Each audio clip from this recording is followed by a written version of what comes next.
সুপ্রিয় দর্শক আসসালামু আলাইকুম, কেমন আছেন আপনারা? নিশ্চয়ই ভালো আছেন। আজকের ভিডিওতে আপনাদের সবাইকে স্বাগত জানাচ্ছি। আজকে আমি আপনাদের সাথে খুবই মূল্যবান একটা টপিক নিয়ে আলোচনা করব। মাঝে মাঝে আপনারা আমাকে প্রশ্ন করেন যে আপু, বাচ্চা হওয়ার 4-5 দিন আগে কেমন লাগে, কি কি পরিবর্তন হয় ইত্যাদি সব কিছুই আজকে জানাবো। তাহলে চলুন মূল ভিডিওতে যাওয়া যাক। বাই দ্য ওয়ে, মূল ভিডিওতে যাওয়ার আগে একটা কথা বলি, আমি আমার চ্যানেলে pregnancy related, specially normal delivery related অনেক ইম্পর্ট্যান্ট তথ্য ভিডিও আকারে শেয়ার করে থাকি। এই তথ্যগুলো আমার পার্সোনাল এক্সপেরিয়েন্স ও আমার ডক্টরের সাজেশন থেকে নেওয়া। তাই আমার চ্যানেলটিকে যদি একবার আপনারা ভিজিট করেন, তাহলে আপনারা আপনাদের প্রশ্নাতীত মনের অনেক প্রশ্নের উত্তর পেয়ে যেতে পারেন। আমন্ত্রণ জানাবো আমার চ্যানেলটিকে একবার ভিজিট করে দেখার জন্য। এবারে চলুন মূল আলোচনায় যাওয়া যাক। আমি শুরুতেই বলেছি আজকে আলোচনা করব, আপনারা মাঝে মাঝে আমাকে একটা প্রশ্ন করেন যে আপু, বাচ্চা হওয়ার 4-5 দিন আগে কেমন লাগে, কি কি পরিবর্তন হয়, এগুলো নিয়ে আজকে কথা বলবো। দেখুন, প্রেগন্যান্সির দীর্ঘ 9টি মাস আপনি বিভিন্ন ধরনের ভালো মন্দের মধ্য দিয়ে কাটিয়ে আসার পরে যখন আপনি নবম মাসে এসে পৌঁছবেন, তখনই আপনার ডেলিভারির কাউন্টডাউনটা শুরু হয়ে যাবে। নবম মাস বা 36 সপ্তাহ হচ্ছে ডেলিভারির সময়। নবম মাসের শুরুতেও ডেলিভারি হয়ে যেতে পারে, মাঝামাঝিতেও হতে পারে, শেষেও ডেলিভারিটা হতে পারে। এখানে নির্দিষ্ট কোনো সময় নেই। বিশেষ করে নর্মাল ডেলিভারির ক্ষেত্রে তো একেবারেই নেই।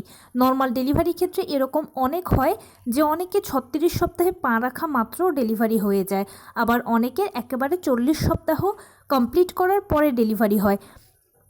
এরকমটা হতে পারে, তবে সিজারটা হচ্ছে প্রি প্ল্যান, যেখানে আগে আপনার ডাক্তার চেক আপের মাধ্যমে আপনাকে জানিয়ে দেবে যে অমুক দিনের অমুক তারিখে অমুক সময় আপনার সিজার হবে, সে মতে আপনি সিজার করাতে পারবেন। কিন্তু নর্মাল ডেলিভারি একটা প্রাকৃতিক পদ্ধতি হওয়ার কারণে আপনাকে এটার জন্য অপেক্ষা করতে হবে। প্রথম কনসিভ করার পরে ডাক্তার আপনাকে যে ইডিডি বা এক্সপেক্টেড ডেলিভারি ডেটটা দিয়ে দেবে, সেই ডেটে আপনার ডেলিভারিটা হয়ে যেতে পারে। যদি না হয় তাহলে আবার ডাক্তারের কাছে যাবেন, ডাক্তার আবার চেক আপ করে আপনাকে আরও এক সপ্তাহ সময় দেবে, সেই এক সপ্তাহের মধ্যেও ডেলিভারি হয়ে যেতে পারে। তখনও যদি ডেলিভারি না হয় আবারও যাবেন ডাক্তারের কাছে, ডাক্তার আপনাকে আবার চেক আপ করে 2-3 দিন 5 দিন সময় দেবে। যতটুকু সময় দেয় ডাক্তার, সে মতে আপনার ডেলিভারিটাও হয়ে যেতে পারে। আর যদি না হয় তাহলে আপনি সর্বোচ্চ 40 সপ্তাহ পর্যন্ত নর্মাল ডেলিভারির জন্য অপেক্ষা করতে পারবেন। 40 সপ্তাহের পরে গেলে সিজার করাতে হবে, কারণ 40 সপ্তাহের পরে মায়ের গর্ভে বাচ্চারা টয়লেট করে দিতে পারে, সেই টয়লেট তারা একবার খেয়ে ফেললে মারা যাবে, বা মায়ের গর্ভে 40 সপ্তাহের পরে পানির পরিমাণ, অক্সিজেনের পরিমাণ কমতে থাকে। এক কথায় বাচ্চার একটা মৃত্যু ঝুঁকি থাকে, সেই জন্য 40 সপ্তাহের পরে আর অপেক্ষা করা যায় না। তবে যেসব মা খুব ভালো সাপোর্ট দিতে পারে, বাচ্চা ভালো সাপোর্ট দিতে পারে, তাদেরকে ডাক্তার 41 সপ্তাহটাও অপেক্ষা করান। ঘাবড়ানোর কিছু নেই, একটা ডেট শেষ হয়ে গেলে আপনার হাতে আরও পরপর 2টো ডেট থাকবে, 40 সপ্তাহ থাকবে, দীর্ঘ একটা সময় থাকবে অপেক্ষা করার জন্য। এবারে বলি বাচ্চা হওয়ার বা ডেলিভারি 4-5 দিন আগে কেমন লাগে। ডেলিভারি 4-5 দিন আগের সময়টা একজন মায়ের জন্য খুব স্পেশাল। এই সময়টাতে আপনার যে পরিবর্তনগুলো সবচেয়ে বেশি দেখবেন বা যে লক্ষণগুলো সবচেয়ে বেশি দেখবেন, সেটা হচ্ছে ঘন ঘন ফলস পেইন হবে। ফলস পেইনটা কোমরের দিক থেকে শুরু হয়ে তলপেটের কাছে এসে পায়ের নিচ দিয়ে চলে যায়। খুবই অল্প সময়ের জন্য থাকে। যদি প্রথমবার মা হন তাহলে তো হয়তো বুঝতেই পারবেন না, সেকেন্ড থার্ড টাইমের মায়েরা অনেক সময় বুঝতে পারে না, কিন্তু ডেলিভারির পূর্বে মানে 4-5 দিন আগে এই ফলস পেইনটা ঘন ঘন হবে। এরপরে পেট শক্ত হওয়া, খেয়াল করবেন মাঝে মাঝে আপনার পেট নিজে নিজে শক্ত হচ্ছে, কয়েক সেকেন্ড থাকছে আবার চলে যাচ্ছে, এটা বেশি হয়। এটা হচ্ছে জরায়ুর কন্ট্রাকশান। ডেলিভারির সময় যখন আপনার বাচ্চা ভেতর থেকে চাপ দেবে, তার আগে এটা বেশি হবে, পেট শক্ত হওয়া, এটাকে জরায়ুর কন্ট্রাকশান বলা হয়। এরপরে যেটা দেখবেন সেটা হচ্ছে প্রস্রাবের প্রচণ্ড চাপ। আপনি বাথরুমে যাচ্ছেন, 2-1 ফোঁটা প্রস্রাব হচ্ছে, অথবা কখনো হচ্ছেও না, কিন্তু র্যান্ডম একটা চাপ আপনি ফিল করছেনই প্রস্রাবের।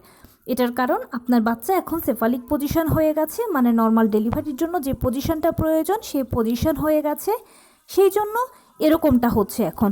এর পাশাপাশি আরেকটা জিনিস সবচেয়ে বেশি যেটা ফিল করবেন সেটা হচ্ছে জরায়ুর দিকে, যৌনাঙ্গের দিকে চাপ অনুভব করা। আপনার মনে হবে বাচ্চা বুঝি ছিঁড়ে বেরিয়ে যেতে চাচ্ছে বা কিছু একটা বেরিয়ে যেতে চাচ্ছে, এই ধরনের চাপ আপনি প্রচুর ফিল করবেন। বসতে কষ্ট হবে, বসলে মনে হবে বুঝি কারো গায়ের উপরে বা বাচ্চার গায়ের উপরে বসে গেলাম, দাঁড়াতে কষ্ট হবে, এই ধরনের সমস্যাগুলো অনেক বেশি হয়।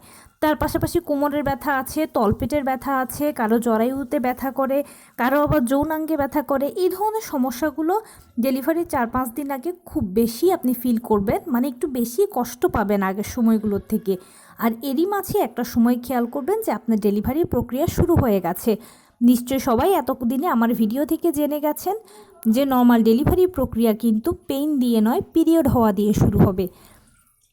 নর্মালি আমাদের পিরিয়ডের প্রথম দিন যেরকম হালকা বাদামি বা হালকা গোলাপি বর্ণের স্রাব যায়, এখানেও ঠিক সেরকম প্রথম পিরিয়ড হওয়া দিয়ে শুরু হবে, ওই রকম স্রাব দিয়ে শুরু হবে।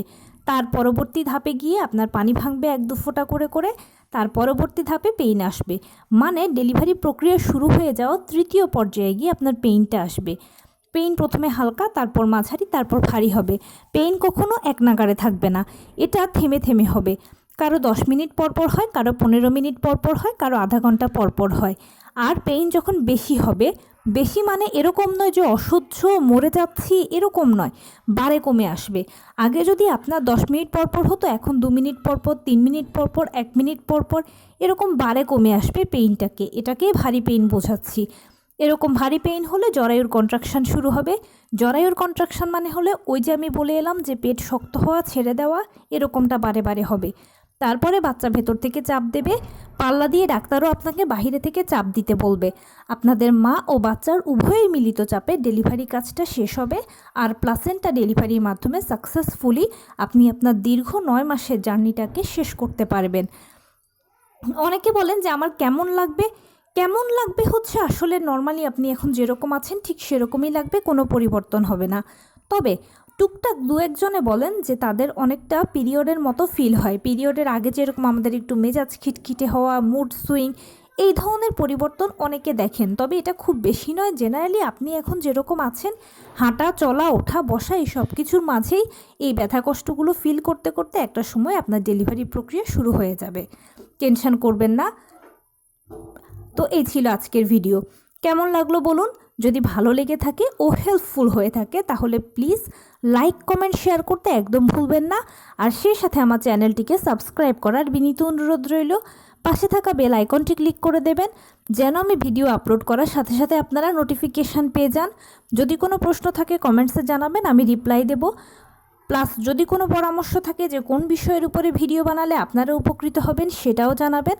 আমি আপনাদের পছন্দের সর্বোচ্চ প্রায়োরিটি দেব। ভালো থাকবেন, সুস্থ থাকবেন। আসসালামু আলাইকুম।